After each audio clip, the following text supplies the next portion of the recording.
오늘 여러분과 함께 나눌 말씀 이사야 26장 3절의 말씀입니다. 한 절의 말씀 저와 여러분이 함께 합독하겠습니다.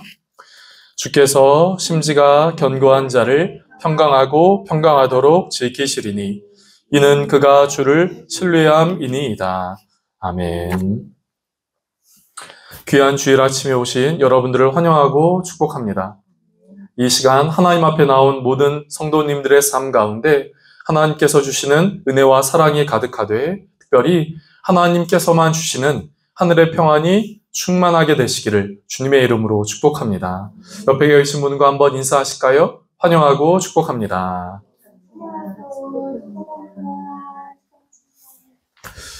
인간은 평안에 대한, 안전에 대한 욕구가 누구나 다 있습니다. 안전에 대한 욕구를 갖고 있지요. 아브라함 머슬로라고 하는 심리학자가 있습니다. 아브라함 머슬로는 인간에게 5가지의 기본 욕구가 있다, 이렇게 이야기를 해요. 그것은 생리 욕구, 2번째 안전 욕구, 3번째 소속감과 사랑에 대한 욕구, 4번째 안정을 받으려는 욕구, 5번째 자기 실현의 욕구입니다. 인간은 누구나 다 이 5가지의 욕구가 있다 하는 것이죠. 그런데 방금 말씀드린 이 5가지의 욕구가 모든 사람에게 있지만 그 5가지의 욕구는 순차적으로 이루어진다 하는 것이 이 아브라함 머슬로라고 하는 심리학자의 주장입니다. 이 5가지의 욕구가 단계별로 이루어진다라고 하는 것이지요. 그러니까 첫 번째 생리적인 욕구가 있는데 그 생리적인 욕구가 이루어지면 2번째 안전에 대한 욕구가 이루어진다. 안전에 대한 욕구가 생긴다 하는 것입니다. 그리고 안전에 대한 욕구가 생기면 사람은 소속감과 사랑에 대한 욕구가 생긴다. 그리고 4번째, 5번째 이렇게 순차적으로 이어진다라고 하는 것이지요. 그런 의미에서 살아가는 성도 여러분, 우리에게는 기본적으로 생리에 대한 욕구가 있고 또 2번째 안전에 대한 욕구가 있다 하는 것이지요. 그런데 이 안전이라고 하는 단어를 성경적으로 조금 풀어서 이야기를 한다면 그것은 평화에 대한 욕구, 더 나아가 평안에 대한 욕구, 평안에 대한 욕구라고 이야기를 할 수 있습니다. 여러분, 사람은 누구나 다 평화에 대한 욕구가 있지요.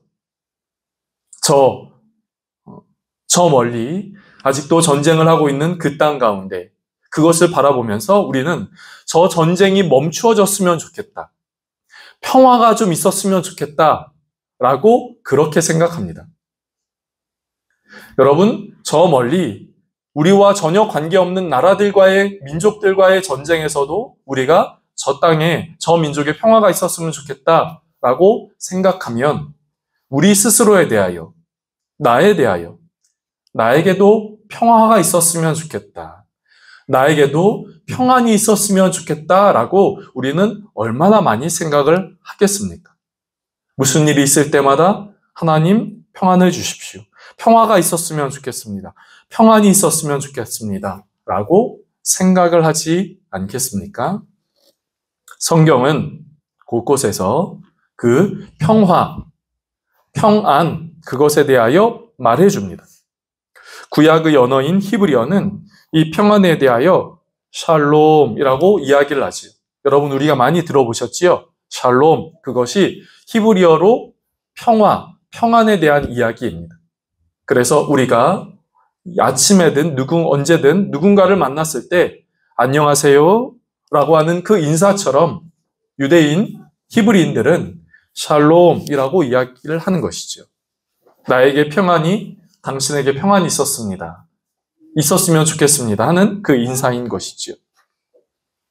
또 신약에서는 그 평안을 에이레네라고 하는 헬라어로 표현을 합니다.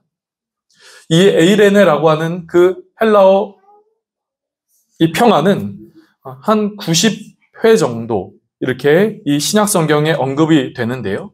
무엇보다 이 평안을 이야기를 할 때 그 평안은 우리의 삶 가운데 죽으시고 다시금 부활하신 예수님이 이 평안을 참 많이 사용을 하셨습니다.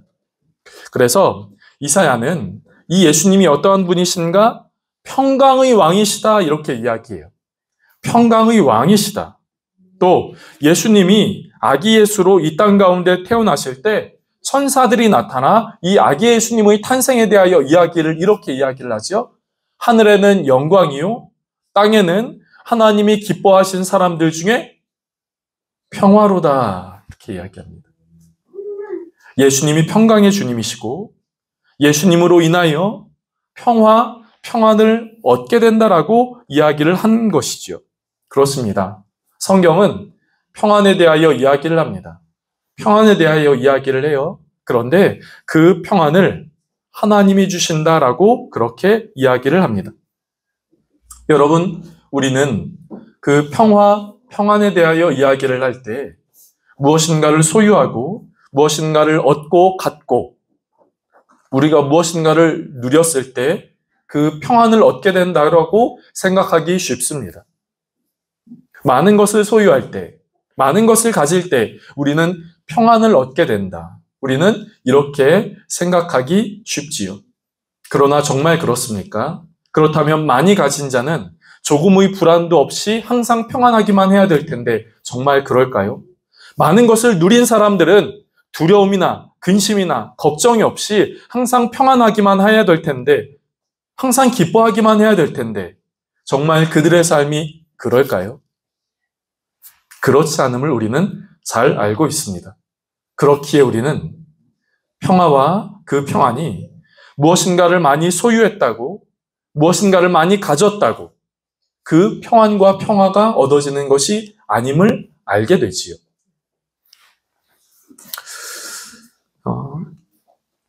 어느 교회의 한 청년이 있었습니다. 그 청년은 좀 결혼해서 가정을 갖고 싶었어요. 결혼하고 가정을 갖고 싶은 이유는 그냥 결혼하면 마음이 평안할 것 같아서요. 안정감이 생길 것 같아서요. 그래서 이렇게나 저렇게나 항상 이 결혼을 하고 싶었지요. 좋은 자매를 만나서 결혼을 하고 싶었습니다. 그리고 드디어 어느 자매를 만나 결혼을 하게 됐지요. 결혼식장에 들어갔습니다. 결혼식장 입구에서 만나 축하하러 온 하객들을 일일이 손을 잡고 인사하고 또 기도해 주셔서 축하해 주셔서 감사합니다. 이렇게 인사를 했습니다. 그런데 그때 그렇게 인사를 하던 와중에 이 친구의 친한 선배, 친한 형이 다가와 인사를 하며 그토록 결혼하게 되었으니 축하하노라 라고 인사를 하면서 한마디 의미심장한 이런 말을 했습니다. 이제 결혼해봐라. 결혼 생활 해봐라. 이런 이야기를 했다고 하죠. 무엇입니까? 결혼하면 평안이 있게 될 거고 불안과 근심이 떠나고 평화가 있을 것 같지만 결혼하면 결혼이 이 안에 있는 근심과 걱정을 모조리 몰아내주지는 못한다라고 하는 것이죠. 외부의 환경이 내 안에 진정한 평안을 주지 못한다라는 것을 우리에게 말씀하고 있는 것 아니겠습니까? 이 형제에게 이렇게 의미를 주었다고 하지요. 결혼하지 못했을 때에는 좋은 자매를 만나고 결혼을 하면 행복한 삶이 될 것 같지만 또 결혼하여서 행복한 삶을 살 것 같지만 정말 그러할까? 돈이 없을 때에는 돈만 있으면 행복할 것 같지만 정말 그러할까? 집이 없을 때에는 집만 생기고 내 손 안에 무엇이 있으면 행복하겠지 생각하지만 그러나 하나가 해결되면 또 다르게 부족한 것이 등장하고 그것이 해결되면 또 다르게 해결해야 될 삶의 문제들이 등장하더라라고 하는 겁니다. 그래서 외부의 조건과 외부의 상황이 내 삶에 진정한 평안을 주는 것은 아니다라고 하는 것을 말씀해주고 있다는 것입니다. 그런 의미에서 성경은 그 평안을 언급하며 그 평안을 하나님이 주시는 평안이라고 이야기를 하는 것이죠. 최근에 제가 신문을 보면서 어느 한 사람의 고백을 좀 듣게 되었습니다. 그 사람은 최근에 LPGA에서 메이저 골프 대회에서 우승한 사람입니다.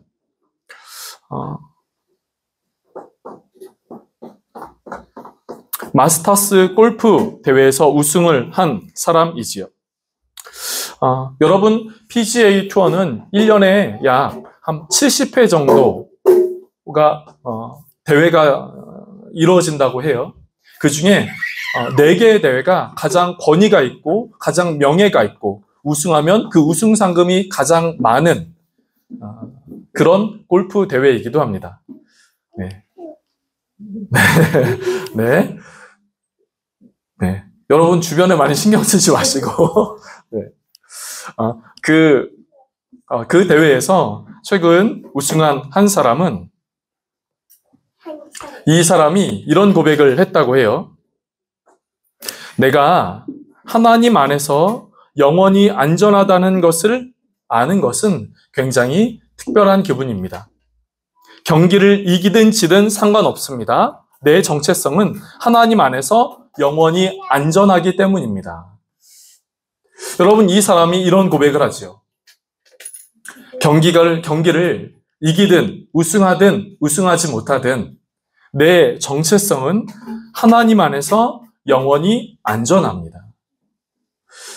이겼다고 내 기분이 업되고 우승하지 못했다고 내 마음이 좌절되고 낭망하고 또 자신의 삶에 대해서 한탄하는 그런 마음이 있는 것이 아니라 이기든 지든 내 마음은 하나님 앞에서 평안한 안전한 정체성을 갖습니다.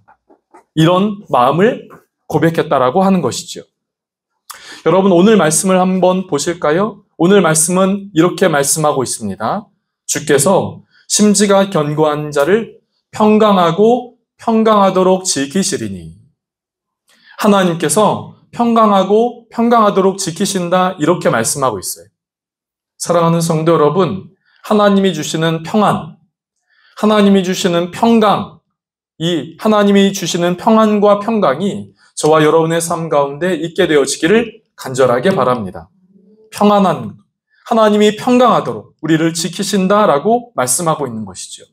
그런데 그 평강한 사람의 특징은 오늘 3절 말씀의 초반절에 이렇게 말하고 있어요. 심지가 견고한 자, 이렇게 말하고 있죠. 심지가 견고한 자. 여기서의 심지라고 하는 것은 마음을 의미합니다. 마음의 중심을 의미하지요. 마음의 중심이 견고한 자를 하나님은 평강하고 평강하도록 지키신다, 이렇게 말씀하고 있어요. 여러분, 이 말씀까지만 듣는다면 우리 누구라도 그렇게 되고 싶지요. 작은 유혹에, 작은 근심에, 아니 큰 근심에, 삶의 문제에 내 마음이 쉽게 흔들리지 않는 마음의 심지가 견고한 사람, 바로 내가 그런 사람이 되고 싶지요.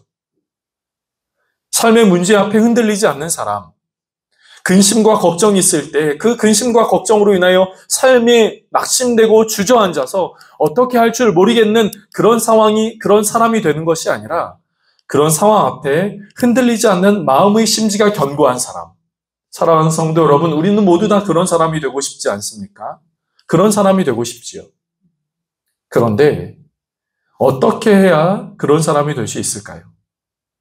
여러분, 어떻게 해야 그런 사람이 될 수 있을까요? 그것은 3절 이후의 말씀에 이렇게 말하고 있지요. 이는 그가 주를 신뢰함이니이다.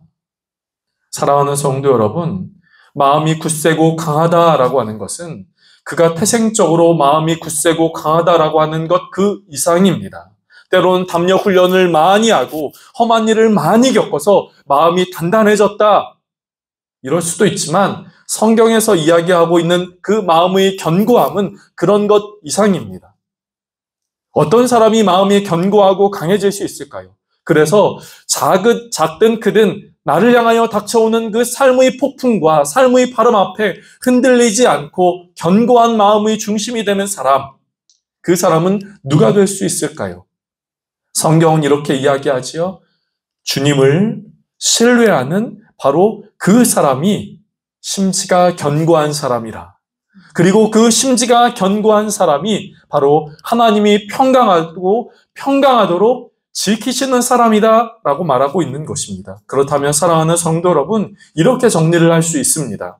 어떤 사람이 평강을 얻습니까? 어떤 사람이 하나님의 평강을 누립니까? 어떤 사람이 하나님의 평강을 갖습니까? 그것은 하나님을 신뢰하는 사람, 하나님을 의지하는 사람, 그 사람이 하나님의 평강을 누리는 사람이 될 수 있다, 이렇게 말하고 있는 것이죠.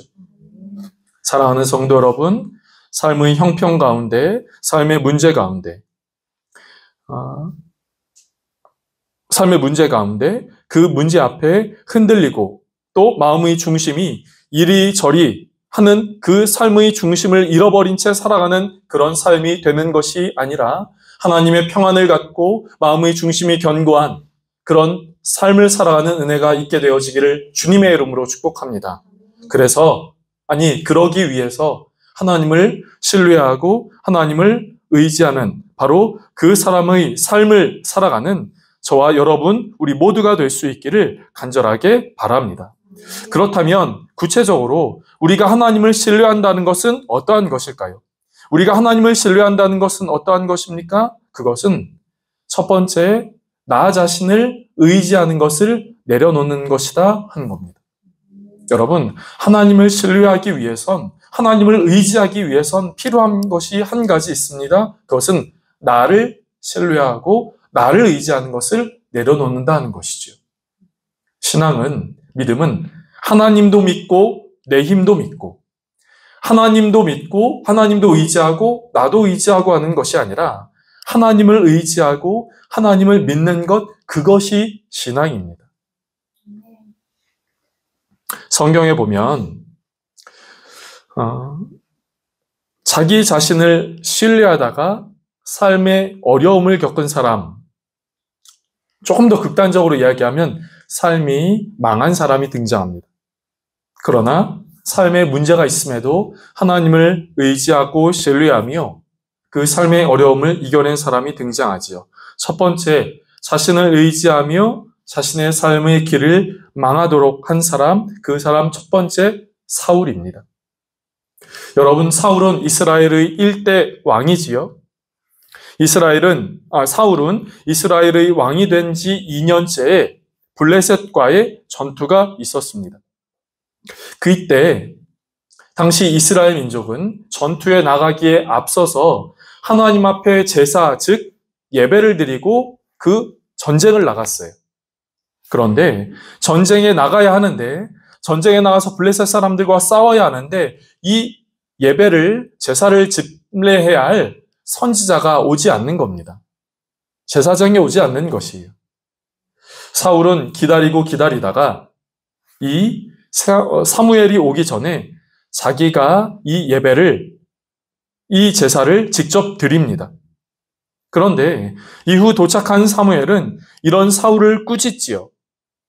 성경은 이런 사울에 대하여 이렇게 이야기합니다. 사무엘상 13장 말씀에 사무엘이 이르되 왕이 행한 것이 무엇이냐? 사울이 이르되 백성이 내게서 흩어지고 당신은 정한 날 오지 아니하고 블레셋 사람들은 믹마스에 모였음을 내가 보았으므로. 왜 당신 자신이 예배를 인도했습니까? 라고 하는 그 사무엘의 꾸짖음에 사울은 이렇게 대답을 한 것이죠. 백성은 내게서 흩어지고 있습니다. 백성이 내게서 흩어지고 있다, 이렇게 이야기합니다.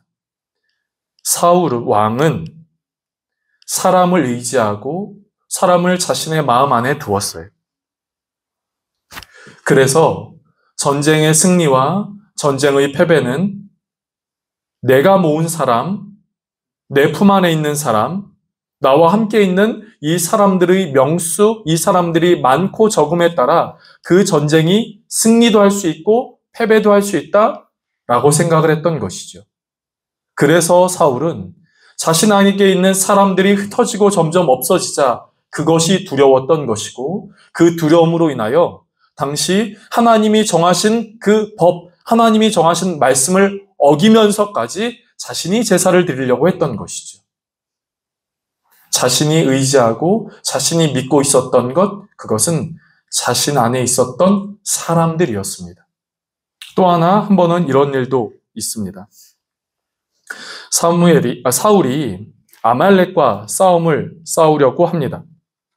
그런데 사무엘은 이 사울에게 그 전쟁에서 승리하게 될 것인데 그 전쟁에서 승리하게 된 이후 전리품들은 모두 다 불태워 하나님께 드리십시오. 이렇게 이야기를 하지요. 그런데 이런 사무엘의 말 앞에 사울은 전쟁에서 승리하자 그 전쟁의 일부만 불에 태워 하나님께 드리고 일부는 본인이 소유하고 갔습니다. 사무엘은 이런 사울을 책망합니다. 그러자 사울은 사무엘에게 이렇게 이야기를 하지요. 오늘 여러분 주보에 나와 있는 말씀이기도 한데요. 주보에 나와 있는 사무엘상 15장 12절 말씀 함께 보실까요? 사무엘상 15장 24절 참고 말씀으로 있지요. 같이 한번 읽어보실까요? 같이 읽겠습니다. 사울이 사무엘에게 이르되 내가 범죄하였나이다. 내가 여호와의 명령과 당신의 말씀을 어긴 것은 내가 백성을 두려워하여 그들의 말을 청종하였음이니이다. 아멘. 사울이 왜 이렇게 했다고요? 왜 사무엘의 말을 어겼습니까? 왜 사울은 사무엘을 통하여 말씀하시는 하나님의 말씀을 어겼습니까? 내가 백성을 두려워하여서 그렇게 했노라. 이렇게 이야기를 하지요. 사랑하는 성도 여러분, 우리가 하나님을 의지하기 위해서는 내 눈앞에 보이는 내가 의지하고 싶은 그것을 내려놓고 포기해야 합니다. 그럴 때 우리는 진정 하나님을 의지하는 사람이 될 수 있는 것이지요. 사랑하는 성도 여러분, 그렇기에 우리가 진정 사랑하고 진정 믿고 진정 의지하고 있는 것, 그것은 무엇입니까? 사람에게 인생의 위기가 닥쳐오면 자기 안에 진정 사랑하고 믿고 의지하고 있는 것이 드러난다고 해요. 사랑하는 성도 여러분, 저와 여러분이 하나님을 믿고 하나님을 의지하는, 그래서 하나님이 주시는, 하나님을 신뢰함으로 하나님이 주시는 평강을 경험할 수 있는 저와 여러분이 되어지기를 간절하게 원합니다. 성경에서 하나님의 평강을 누리는 수 있는 것, 첫 번째가 내가 사랑하고 내가 의지하고 있는 것을 내려놓아야 한다는 것이라면, 두 번째는 평강을 위하여 기도하라 하는 것이죠. 우리 조금 전 말씀을 본 그 밑에 빌립보서 4장 6절과 7절의 말씀을 보실까요? 함께 읽어보실까요? 같이 한번 읽어보겠습니다. 아무것도 염려하지 말고 다만 모든 일에 기도와 간구로 너희 구할 것을 감사함으로 하나님께 아뢰라. 그리하면 모든 지각에 뛰어난 하나님의 평강이 그리스도 예수 안에서 너희 마음과 생각을 지키시리라. 아멘. 사랑하는 성도 여러분, 하나님의 평강이 우리를 지키신다, 이렇게 이야기를 하고 있어요. 하나님의 평강이 우리의 생각을, 우리의 마음을 지키신다, 이렇게 말하고 있지요. 우리는 살아가면서 때로는 우리에게 닥쳐오는 그것들 앞에 염려하고 근심하고 걱정할 때가 얼마나 많이 있는지 모릅니다. 지난 금요일에도, 금요기도회 때도 말씀을 나누었는데요. 우리는 때로는 우리에게 닥쳐오는 그 삶의 문제가 무엇인지 알기에 그것들로 인하여 근심하기도 하고, 때로는 우리의 삶 가운데 닥쳐오는 그 실체가 무엇인지 그 실체를 모르면서도 다른 사람이 걱정하기에 덩달아 나도 걱정하는 일들이 있게 됩니다. 그것이 실제로 일어나든 실제로 일어나지 않든 그것의 실체가 무엇이든 간에 우리는 근심하고 걱정하고 염려합니다. 그래서 우리의 평화, 우리의 평강을 잃어버리지요. 시험이 온다, 중간고사 온다 하면은 우리가 그 중간고사로 인하여 공부를 해야지라고 생각하기보다 그 중간고사가 왔을 때, 그 시험을 치렀을 때 그 시험을 못 보면 어떡하나 떨어지면 어떡하나 먼저 그 걱정이 먼저 생각되지 않습니까? 내년에 이런 일들이 있을 거야 라고 하면 그런 일들을 어떻게 해야 되겠다라고 생각하기보다 그런 일들이 나에게 닥쳐왔을 때 그것들 때문에 힘들면 어떡하지? 그것들 때문에 이런 일이 일어나면 어떡하지? 우리는 이렇게 우리의 생각을 근심과 걱정 속에 먼저 집어넣게 될 때가 얼마나 많이 있습니까? 빌립보서 4장은 우리에게 하나님의 평강이 우리의 마음과 생각을 지키실 것이다라고 말씀하고 있어요. 사랑하는 성도 여러분, 근심과 두려움과 염려와 걱정으로 인하여 하나님의 평강을 잃어버릴 수 있는, 하나님의 평강을 잃어버리는 우리에게 하나님께서 그 하나님의 평강으로 우리의 마음과 생각을 지켜주시는 은혜가 있게 되어지기를 간절하게 바랍니다. 그런데 빌립보서 4장 이 말씀에는 그 하나님의 평강을 어떻게 얻을 수 있는가라고 했을 때 그것은 하나님 앞에 기도했을 때 그 평강을 얻을 수 있다라고 이야기를 합니다. 사랑하는 성도 여러분, 근심하고 걱정하고 염려하면서 우리 안에 있는 그 평강을 잃어버리고 놓치기보다 바로 그 시간에 하나님 앞에 우리의 마음을 중심을 두고 기도할 수 있는 저와 여러분이 되어지기를 원합니다. 그렇게 할 때 하늘의 평강은 우리의 마음 가운데 주어진다 하는 것이지요. 여러분, 오늘 했던 찬양, 오늘 경배와 했던 찬양의 악보를 좀 보실까요? 마지막 찬양, 내 영혼의 그 기 깊은 데서, 그 찬양의 후렴 가사는 이렇게 말합니다. 평화, 평화로다. 하늘 위에서 내려오네. 그 사랑의 물결이 영원토록 내 영혼을 덮으소서. 그 평화가 하늘로부터 우리에게 주어진다 말씀하는 것이죠. 그런데 특별히 저는 이 찬양의 3절과 4절의 가사를 조금 더 주목해서 보게 돼요. 3절 가사는 이렇습니다. 내 영혼에 평화가 넘쳐남은 주의 축복을 받음이라. 그리고 이렇게 이야기하지요. 내가 주야로 주님과 함께 있어 내 영혼이 편히 쉬네. 여러분, 내 영혼이 어떻게 편히 쉴 수 있습니까? 내가 주야로 주님과 함께 있을 때입니다. 4절 가사를 보실까요? 4절 가사를 후렴까지 여러분 같이 읽어보실까요? 4절 가사를 처음부터 끝까지 같이 읽어보겠습니다. 같이 읽어볼게요. 이 땅 위의 험한 길 가는 동안 참된 평화가 어디 있나? 우리 모두 다 예수를 친구 삼아 참 평화를 누리겠네. 평화, 평화로다. 하늘 위에서 내려오네. 그 사랑의 물결이 영원토록 내 영혼을 덮으소서. 아멘. 저와 여러분은 삶의 자리가 그리고 우리 각각은 하는 일이 다 다릅니다. 학생이 있고 직장이 있고 가정주부가 있고 그 밖의 많은 일들을 우리는 각각 다 하게 됩니다. 그리고 그 하게 살아가는 그 삶의 순간들이 행복하다, 감사하다, 평안하다라고 말하기보다 험하다, 힘들다, 고달프다라고 이야기를 할 때가 그런 마음을 가질 때가 참 많이 있지요. 그런데 바로 그런 때에 이 찬양의 가사는 저에게 참 절절하게 다가오는 것 같아요. 4절의 가사. 이 땅 위의 험한 길 가는 동안. 저와 여러분은 각각의 하는 일은 다 다르지만 여러분끼리 하는 일은 다르지만 이 땅 위의 험한 일을 가는 것은 아마 모두 다 동일할 것입니다. 그런데 그렇게 걸어갈 때 참된 평화를 찾아 헤맵니다. 평강을 찾아 헤매지요. 평안이 어디 있나 그렇게 두리번거립니다.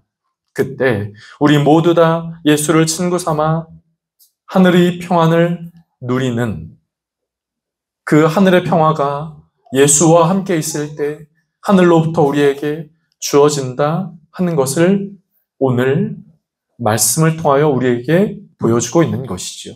사랑하는 성도 여러분, 그렇기에 저는 이렇게 말씀을 드리고 싶습니다. 사랑하는 성도 여러분, 우리가 하나님을 의지하고 하나님을 신뢰하는 믿음의 삶을 살아가게 되기를 주님의 이름으로 축복합니다. 그렇게 할 때 우리에게는 이 땅 위의 험한 길이 어떤 것이 있고 우리의 삶을 향하여 닥쳐오는 것이 각각 그 내용은 다르지만 염려와 근심과 걱정과 불안이라고 하는 그 포장지 안에 우리에게 닥쳐오지요. 그래서 우리는 평안을 쉽게 잃어버릴 때가 있습니다. 그렇게 할 때 하나님께서 말씀하시는 평강, 그 평강이 하나님을 신뢰하는, 하나님을 의지하는 저와 여러분 가운데 있을 수 있습니다.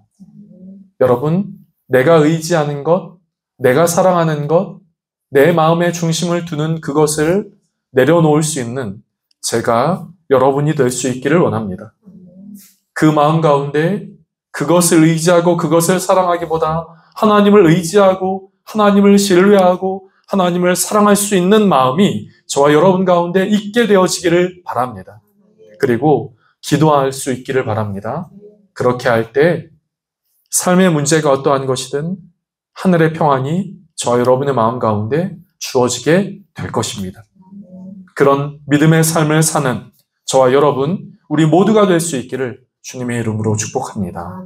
기도하겠습니다. 하나님, 우리는 모두 다 안전에 대한 욕구, 평화와 평안에 대한 간구함이 있는 것을 보게 됩니다. 하나님, 그런 마음으로 그 평안을 어디에서 찾을 수 있나 우리는 두리번거리기도 하고 또 이곳저곳을 들락날락 거리기도 합니다. 주님, 그러나 주님, 우리에게 주시는 진정한 평안, 영원한 평안은 하나님의 손 안에 있음을 고백합니다. 바라고 원하는 것은 우리가 그 하나님의 평안을 누리게 하여 주시옵소서. 주님, 이 하나님의 평안을 누리기 위하여 우리가 의지하고 믿고 따르고 사랑하는 것들을 내려놓을 수 있게 하여 주시고 하나님을 신뢰하고 하나님을 의지할 수 있게 하여 주시옵소서. 주님, 기도하게 해 주옵소서. 그래서 하늘의 평안을 우리가 누리게 하여 주옵소서. 우리의 삶 가운데 닥쳐오는 그 여러 가지 일들로 인하여 흔들리고 마음의 중심을 잃어버리며 사는 것이 아니라 하늘의 평안으로 그 승리하며 또 굳세게 나아가며 그렇게 살아갈 수 있는 한 주가 되게 하여 주시옵소서. 감사하고 예수님의 이름으로 기도드립니다. 아멘.